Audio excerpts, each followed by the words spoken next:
Tag question শিখার দ্বিতীয় ক্লাসে সবাইকে শুভেচ্ছা ও স্বাগত জানাচ্ছি। আমরা আজকে লেসনে শিখবো 2 নম্বর রুলসটা প্রিন্সিপাল ভার্বের ক্ষেত্রে। সেটা কেমন হবে দেখো। সেন্টেন্সে যদি কোনো অক্সিলারি ভার্ব না থাকে, তার মানে তুমি আগে জানতে হবে অক্সিলারি ভার্ব কোনগুলো।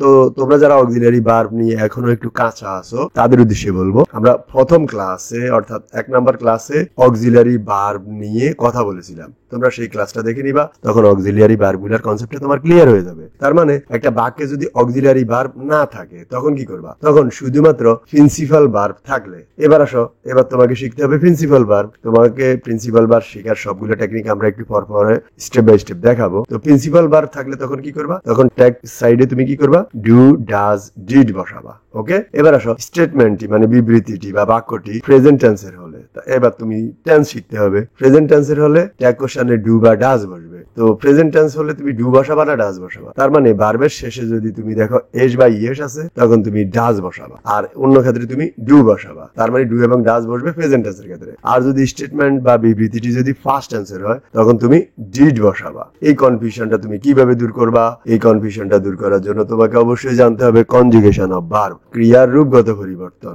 ওকে, তো তার মানে প্রিন্সিপাল ভার্বের ক্ষেত্রে হাজার হাজার কোটি কোটি ভার্ব আছে। ভার্ব মানে ক্রিয়া, ক্রিয়া মানে কাজ করা। এই নিয়েও আমাদের একটা সেশন আছে, তোমরা এই চ্যানেলে চাইলে সেটা দেখে নিতে পারো, যেটা হলো কনজুগেশন অফ ভার্ব নিয়ে কয়েকটা ক্লাস আছে, তোমরা সেগুলো দেখে নিবা। ওকে, তো আজকের ক্লাসে আমরা কনজুগেশন অফ ভার্ব নিয়ে একটু হালকা ধারণা দেব। তো কনজুগেশন অফ ভার্ব, সেই ক্ষেত্রে তুমি দেখবা B0, B1, B2, B3, B4, তার মানে বি মানে ভার্ব। এই সিস্টেমটা কি সেটা আগে একটু দেখে আসি, তারপর তোমাদেরকে এই স্টেপে দেখাবো যে ডু, ডাজ, ডিড কিভাবে বসে। তারপর দুই একটা উদাহরণ একটু যদি দেখাই তোমাকে, দেখো he wrote a letter to his friend. তো এখানে এই রোটটা হলো, দেখো তুমি জানো যে অক্সিলারি ভার্ব এখানে নাই। তার মানে তুমি প্রথম ক্লাস থেকে শিখছো যে অক্সিলারি ভার্ব না থাকলে, যেহেতু এখানে অক্সিলারি ভার্ব নাই, এই যে এই ভার্বটা কোন টেন্সে আছে? এই ভার্বটা আছে ফার্স্ট টেন্সে। এর পরিবর্তে তুমি কি লিখবা? তুমি লিখবা ডিড। একটু আগে তোমাকে বললাম ফার্স্ট টেন্স হলে তুমি লিখবা ডিড। এই যে ডিড, আর এখানে নট নাই, দিব নট, ডিডন্ট, আর এই যে সাবজেক্ট অনুযায়ী যা আসে তাই বসবে, ডিডন্ট হি। আর তোমরা জানো এই পাশে সাবজেক্ট অনুযায়ী এখানে সাবজেক্টটার প্রনাউন বসে। তো সেটাও আমরা তোমাদেরকে প্রথম ক্লাসে শিখেছি, আজকে একটু দেখাবো। The moon shines at night, একটু আগে বললাম যে ভার্বের সাথে যদি এস বাই এস থাকে তখন ডাজ বসবে। বাক্যে নট নাই, নট দিলাম ডাজন্ট।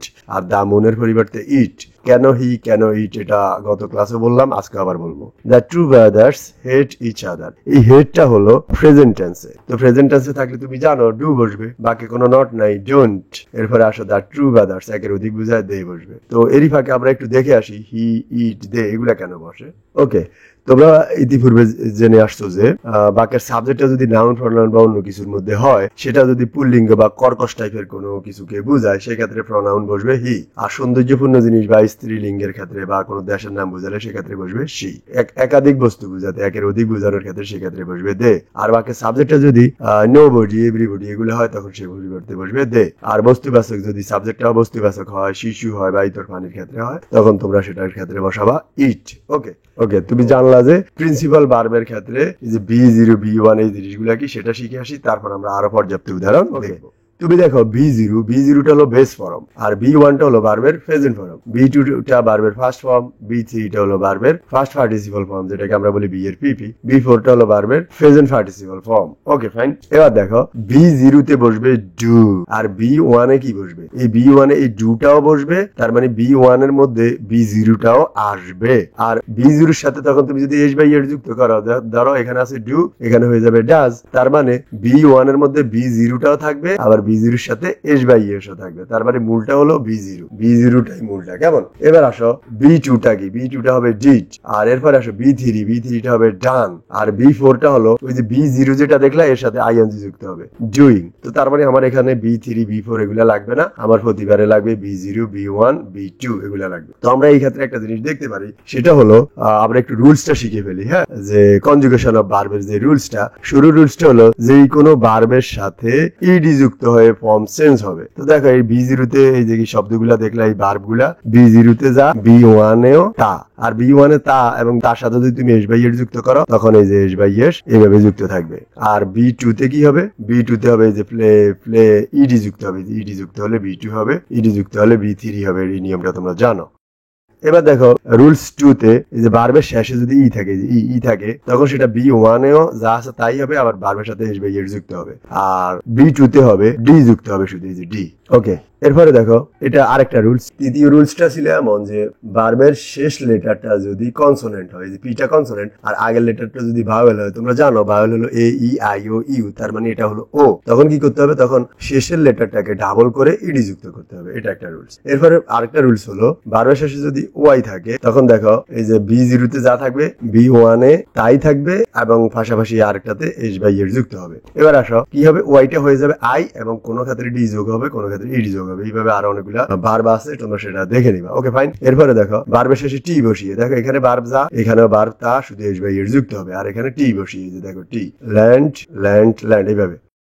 এছাড়াও আরো যেটা দেখবো আমরা, এই যে আরেকটা রুলস হলো, এটা একটু ব্যতিক্রম, যেমন নোন ইউ নোন, গো গো গোজ, এই যে দেখো গো গো, এই যে এখানে এস বাই এস আর এখানে হলো গো ওয়েন্ট। ওকে, আর এখানে কোনো পরিবর্তন হবে না, শেষের রুলসটা হলো কোনো পরিবর্তন হবে না। যেমন ফুড ফুড, এখানে দেখো তোমরা নিজেরাই জানো যে বি জিরোতে যা, এখানে তো তাই, শুধু এখানে এস বাই এর যুক্ত হবে, আর এখানে আসলে এই যে বি টু তেও যা, বি থ্রি বাকিগুলাতেও তা থাকবে। Okay fine.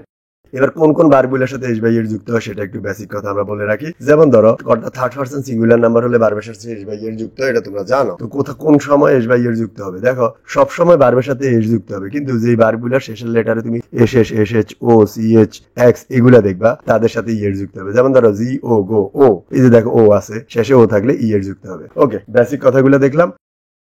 একটু আগে যে ভার্বগুলোকে আমরা দেখবো, এই ভার্বগুলোর আলোকে আমরা এবার কিছু উদাহরণ দেখবো।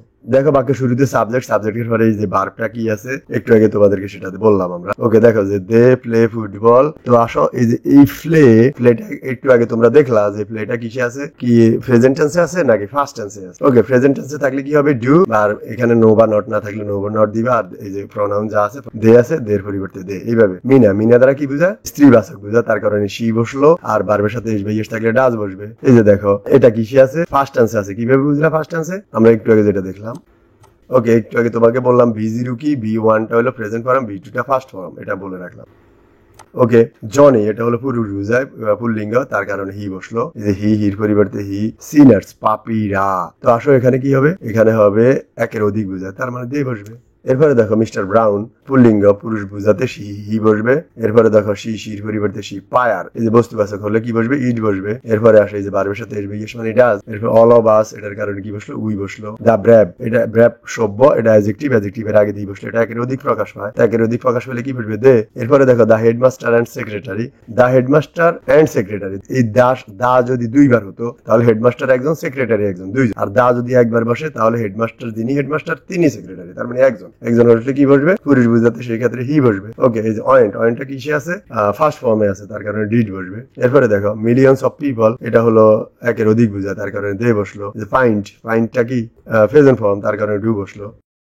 এরপরে দেখো এভরিওয়ান, বাকি শুরুতে এভরিওয়ান থাকলে তার পরিবর্তে দে বসবে। নোবডি থাকলে তার পরিবর্তে দে বসবে। পেজ, ভার্বের সাথে এস বাই এস থাকলে কি বসবে, ডাজ বসবে। এখানে ডাজ বসার কথা, কেমন, এখানেও ডাজ বসার কথা, সরি এখানে ভার্বের সাথে এস বাই এস মানে ডাজ বসার কথা। নো এভরিওয়ান, এর কারণে কি বসলো, দে বসলো। তো তোমরা জানো দের সাথে কিন্তু ওই যে আমরা জানি যে থার্ড পারসন সিঙ্গুলার হলে ভার্বের সাথে এস বাই এস, এটা থার্ড পারসন, কিন্তু এটা সিঙ্গুলার না। সিঙ্গুলার হলে ভার্বের সাথে এস বাই এস, এটা যদি সিঙ্গুলার না তখন ডাজ বসবে না, ডু হয়ে যাবে। আর ডু আর ডাজ একই অর্থে প্রকাশ পায়। নোবডির কারণে বসবে দে বসলো, আর ভার্বের সাথে এস বাই এস থাকলে কি বসবে, ডাজ বসবে। তো আমরা জানি দের সাথে ডাজ বসে না, দের সাথে ডু বসবে। ওকে, আর এখানে নো বা নট থাকলে নো বা নট আসবে না, এই যে নো বডিটাই নট। ওকে, এই কারণে নট আসে নাই। আর বাকিগুলো তোমরা দেখে নিবা, তোমরা পারবা টাইম এন্ড টাইড একের অধিক বুঝায়, তার কারণে দে বসবে। ওকে, প্রিয় শিক্ষার্থী কিন্তু আমরা অলরেডি দুইটা ক্লাসে মোটামুটি একটা আইডিয়া দিলাম। আমরা পরবর্তী ক্লাসে আরো সুন্দর ক্লাসগুলো শিখবো। তো সে পর্যন্ত ভালো থাকবে। আল্লাহ হাফেজ, আসসালামু আলাইকুম রহমতুল্লাহ।